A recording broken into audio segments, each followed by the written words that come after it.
चूहा भी कपड़े को काटता है और दर्जी भी कपड़े को काटता है। चूहा चूहा चूहा भी कपड़े को काटता है और दर्जी भी कपड़े को काटता है, मगर दोनों के काटने में एक फर्क होता है। चूहा चूहा चूहा भी कपड़े को काटता है, दर्जी भी कपड़े को काटता है, मगर दोनों की काटने में फर्क होता है। और वो फर्क केवल इतना होता है कि चूहा कपड़ों को काटता है तो कपड़े का बंटा धार हो जाता है, और जब दर्जी कपड़े को काटता है तो कपड़े का उद्धार हो जाया करता है।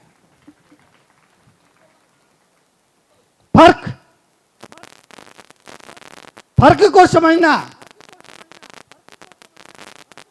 चूहा भी कपड़े को काटता है, दर्जी भी कपड़े को काटता है। चूहा कपड़े को काटता है तो कपड़े का बंटा धार हो जाता है, और दर्जी कपड़े को काटता है तो कपड़े का उद्धार हो जाता है। समझने की बात है।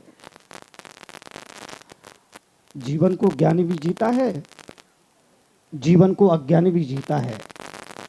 चूहा दर्जी, चूहा दर्जी, चूहा दर्जी। जीवन को ज्ञानी भी जीता है, जिंदगी को अज्ञानी भी जीता है, मगर दोनों के जीने में फर्क है।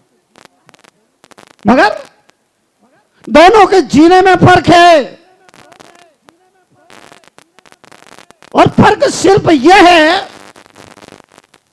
ज्ञानी जीवन को जीता है तो जीवन को तीर्थ बनाकर जीता है, और अज्ञानी जीवन को जीता है तो जीवन को तमाशा बनाकर के जीता है। तीर्थ तमाशा।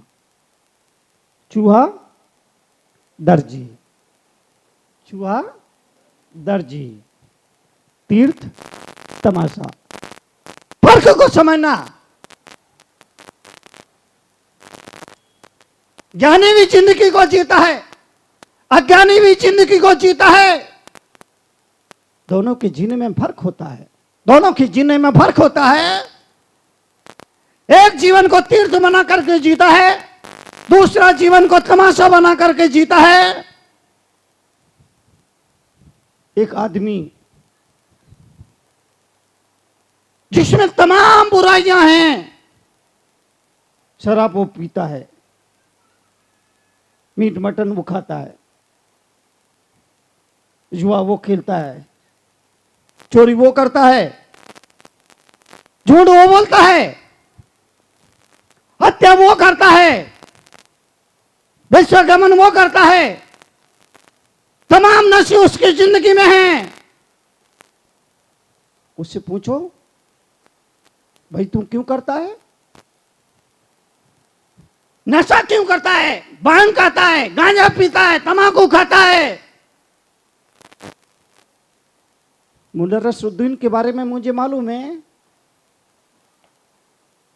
एक दिन 2 फुट लंबे पाइप से हुक्का पी रहा था। 2 फुट लंबे पाइप से 2 फुट लंबे पाइप से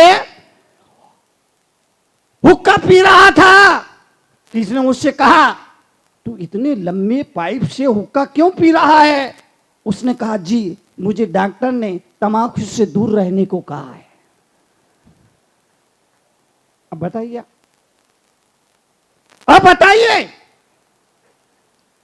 अध्यात्म जगत में यह दुर्घटना हमेशा घटी।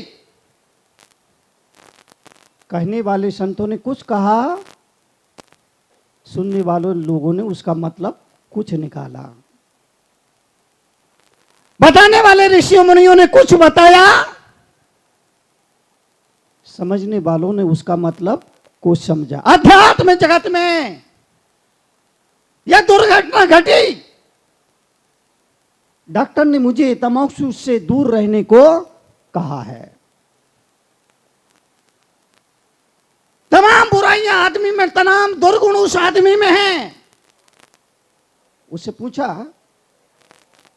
तू भांग खाता है, गांजा पीता है, इसकी वजह क्या है? बोले इसकी वजह बहुत साफ है, भांग तो शिव जी भी खाते थे, इसीलिए मैं तो उनका परम चेला हूं, इसीलिए मैं भी खाता हूं। तो मैंने कहा फिर एक काम कर, शिव जी ने जहर भी पिया था, तुम भी पी। नहीं नहीं नहीं, मैं मर जाऊंगा। तो अब कौन सा जिंदा है?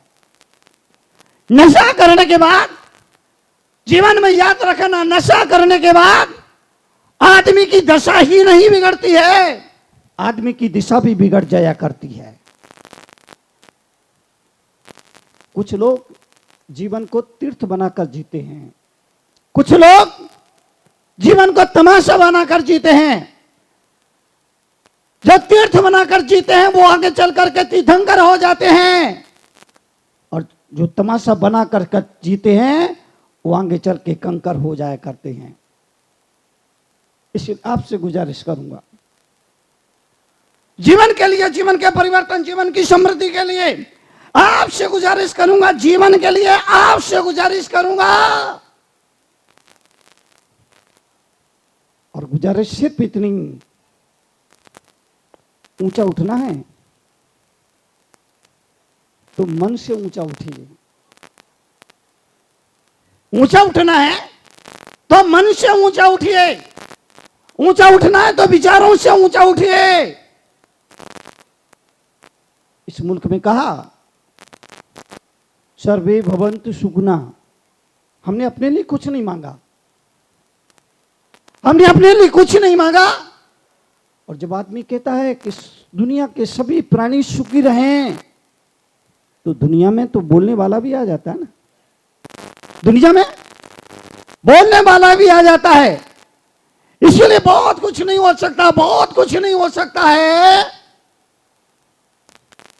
विचारों को शुद्ध करें, क्योंकि मेरा अपना मानना, गरीब आदमी वो नहीं जिसके पास रुपया नहीं, पैसा नहीं, जमीन नहीं, जायदाद नहीं। गरीब आदमी वो नहीं जिसके पास गाड़ी नहीं, घोड़ा नहीं, बैंक नहीं, बैलेंस नहीं। गरीब आदमी वो नहीं जिसके पास कोठी नहीं, बंगला नहीं, बल्कि गरीब आदमी वो है जो विचारों से गरीब है, भावनाओं से गरीब है। गरीब आदमी वो है जो विचारों से गिर गया। अमीर आदमी वो नहीं जिसके पास करोड़ों अरबों हैं, बल्कि अध्यात्म के पास आने वालों को यह सिखाया जाता है कि अमीर आदमी वो है जो दुख से घबराता नहीं है, और जिंदगी में कोई सुख आए तो इतराता नहीं है, जो दुख से घबराता नहीं। अध्यात्म ने कहा, अध्यात्म के नजर से, अध्यात्म की दृष्टि से कहा गया, जिसे कुछ चाहिए वो भले ही सम्राट हो, पर अध्यात्म की दृष्टि से वो भिखमंगा है। जिससे कुछ चाहिए, जिसे कुछ चाहिए वो भले ही सम्राट हो, पर अध्यात्म की दृष्टि से वो भिखमंगा है। और जिसे कुछ नहीं चाहिए वो भले ही नंगा हो, पर अध्यात्म की दृष्टि से वो चंगा है, पवित्रतम गंगा है, और देश के स्वाभिमान का अरे तिरंगा है। फिर सुन लीजिए एक बार, जिसे कुछ चाहिए, जिसे कुछ चाहिए वो भले ही सम्राट हो, पर वो भिखमंगा है। पर जिसे कुछ नहीं चाहिए वो भले ही नंगा हो, पर अध्यात्म की दृष्टि से वो चंगा है, पवित्रतम गंगा है, और स्वाभिमान का प्रतीक तिरंगा है।